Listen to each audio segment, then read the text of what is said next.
Okay, this week we're going to be talking about unity, the benefits of unity, what unity looks like, how can we have unity. So for that to happen, we're going to start in Ephesians 4, verses 1 to 6. And there's a whole lot in there. We're going to kind of jump around a little bit, but it starts off saying, let's walk worthy of the calling of the Lord. So the first thing is that God has a call on our life and we need to walk worthily of that. And it gives us a lot of things afterwards to explain what that looks like. Lowliness, gentleness, long-suffering, bearing with one another in love. Okay, there's a lot of things that have to happen for us to walk worthy of the calling of God. Let's keep going. This is the main piece that we're looking at today. Endeavoring to keep the unity of the Spirit. What is that? Through the bonds of peace.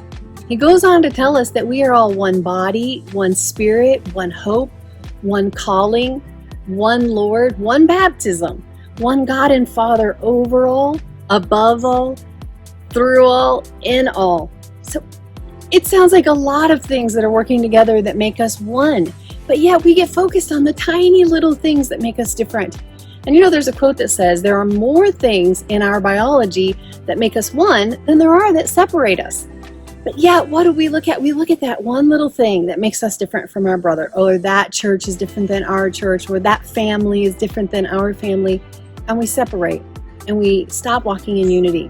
But we see that Jesus' very last prayer was, Father, make them one, the same way you and I are one. God's desire is that we would be in unity.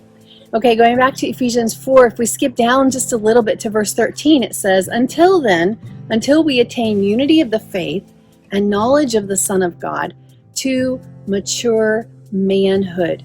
Okay, so what was the measure and the stature of the fullness of Christ in them? It was whether or not they were walking in unity of faith. Are they letting things come in between to divide easily? Then they're not mature. Okay, if we are wanting to be mature, what is it that we have to identify with? We have to walk in unity. Now, we talked a few weeks ago about love and how important that love is, and that's what binds us all together, and it still is. But if we don't have love, it's difficult to be in unity. But God is saying, it's so important to me that you walk together in unity. Yes, you have to love me and love one another, even as you love yourself. But you can't keep getting divided over these small little things, especially when we're all one. We're all part of the same body in Christ. So, going the second mile. We are going to look for the things that can unite, the things that can make us one, the things that bring unity. And we're going to avoid all those small, tiny little things that may be differences. Because you know what? God made us to be part of one family, that we could bring glory to Him.